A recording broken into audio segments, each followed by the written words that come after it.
My name is Maya Rose. I'm 17 years old and I just moved to California from Arizona. I've been unschooling since I was 13 and yeah.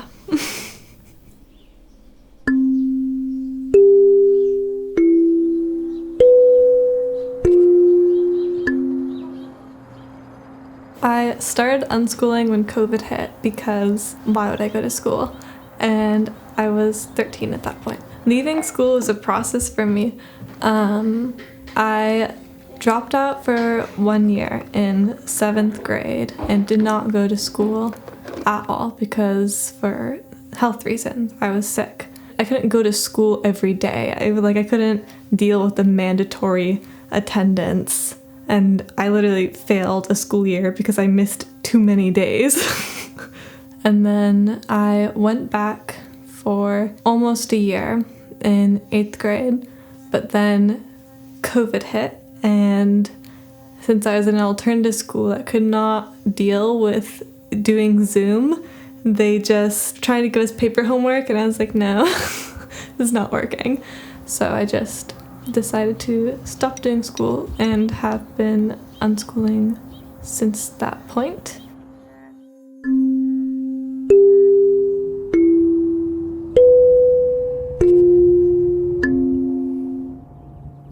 Generally, going to school made me feel very anxious and secluded, and it made it hard to do what I loved. It made me feel excluded because whenever I tried to do what I really loved or communicate about what I really loved or was passionate about, whether it was nature or reading a book or writing or even just like a dumb show that I enjoyed, I would feel ostracized by the group and would have to mold my likes to fit in. I feel like most unschoolers have a phase at the beginning of unschooling where they just play Minecraft or Roblox and kind of just sleep all day, which if you still do that as an unschooler, that's you're awesome, we love you.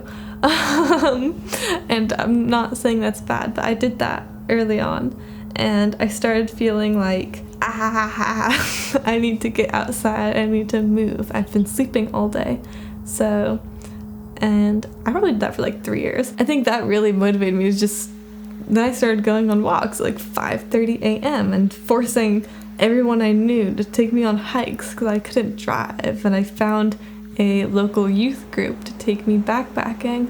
And school is 5 to 8 hour days out of the week and you're sitting inside. And it gives you so much more freedom to spend outside.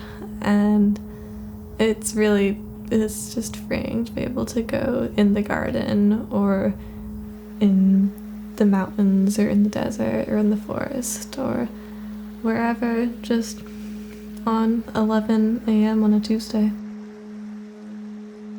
I'm really passionate about nature and wildlife and kind of just wild spaces in general, and I think nature has helped me out a lot and helped me steer the way I want my life to go, and just it's a very grounding space for me. I lived in Tucson, Arizona for many years, and the desert is a very special place to me, even though it's so freaking hot. And seeing the dichotomy between the Sonoran Desert and the redwoods and the ocean on the coast now is just fascinating because they're so different, but they're both have very notable elements, the redwoods and the saguaro, and just both need stewardship and love and always protection. Yeah.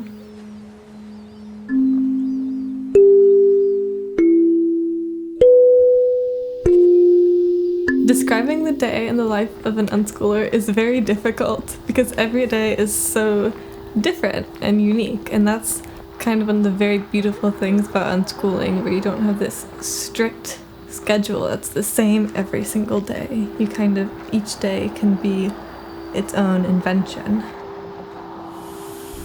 Got on the bus to go to Cabrillo College, which is where I take my courses. I take community college classes of my own volition. Quite a few unschoolers do, not all do.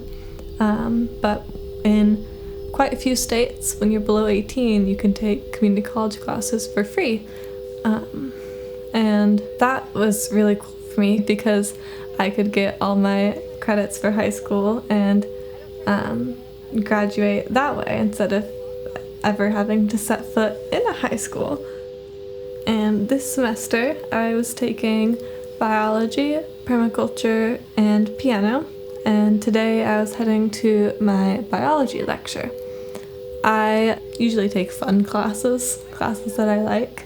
I'm a science person. I really love ecology and the natural world. I always wanted to take a biology course just to get the rundown and have someone give me information that I wouldn't otherwise really seek out, or things that I want to learn more about.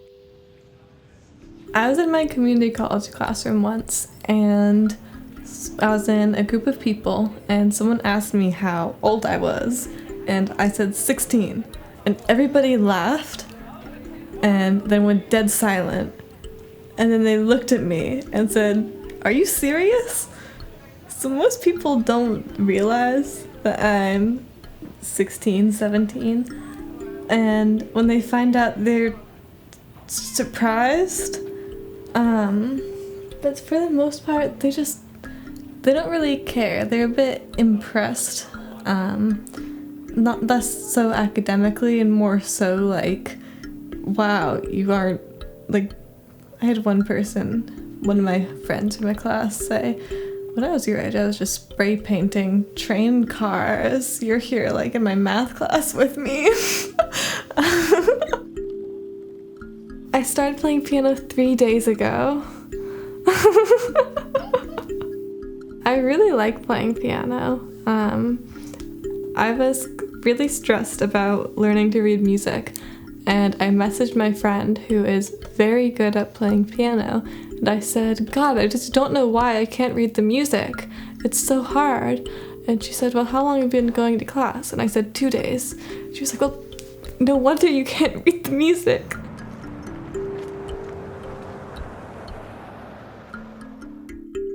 I volunteer at farms and animal shelters. I bake, I read a lot of books, I write, and also, I just do fun things too. I go on bike rides, and I hang out with my friends, and I draw goofy pictures, and I go to concerts. I make sure that I'm not just working, and not that every day is a drag to get through.